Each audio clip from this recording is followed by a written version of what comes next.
পৰ্যাপ্ত ধনৰ অভাৱত উন্নত চিকিৎসাৰ পৰা বঞ্চিত সপ্তম শ্ৰেণীত অধ্যয়নৰত এগৰাকী ছাত্ৰী কিছুদিনৰ পৰা জটিল ৰোগত আক্ৰান্ত হৈ মৃত্যুৰ সৈতে যুঁজ দিবলগীয়া হৈছে মায়ঙৰ খলাভূঞাৰ ফিৰদৌছী সুলতানাই মৰিগাঁও আৰু সোণাপুৰ চিকিৎসালয়ত কিশোৰীগৰাকীৰ চিকিৎসা কৰোৱা হৈছে যদিও উন্নত চিকিৎসাৰ বাবে পৰিয়ালটোৰ ওচৰত নাই পৰ্যাপ্ত ধন যাৰ বাবে এতিয়া চৰকাৰ তথা ৰাইজৰ সহায় বিচাৰিছে দুৰ্ভগীয়া পৰিয়ালটোৱে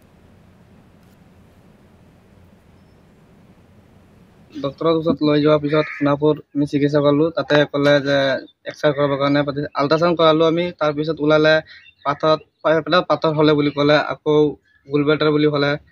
তাৰপিছত কামি হাড়ৰ তলত পানী সোমাই গৈছে জমি গৈছে এতিয়া এইফালে ফুলি গৈছে এই টেষ্ট কৰাইছিলোঁ তাৰপিছত ডক্টৰে ক'লে টিবি বেমাৰৰ লক্ষণ আছে বুলি ইয়ালৈকে আমি বহুত চেষ্টা কৰি আছোঁ টকাৰ কাৰণে নোৱাৰোঁ এতিয়া GMCত লৈ যাবৰ কাৰণে এতিয়া সকলো ৰাইজৰ ওচৰত এইটোৱে বিচাৰি আছোঁ সকলো ৰাইজে 10 টকা 5 টকা যিমান পাৰে সহায় কৰিব সেইটো ছোৱালীক আমি যাতে GMCত লৈ গ'লে চিকিৎসা কৰিব পাৰোঁ কাৰণ ছোৱালীটোৰ দেউতা নাই আৰু ডাঙৰ বাই ককাক নাই যিহেতু সিহঁতৰ অকল মা আছে আৰু সি আছে তো কাম কৰি যিমান পাৰি আছে সিহঁতে দিয়া আছে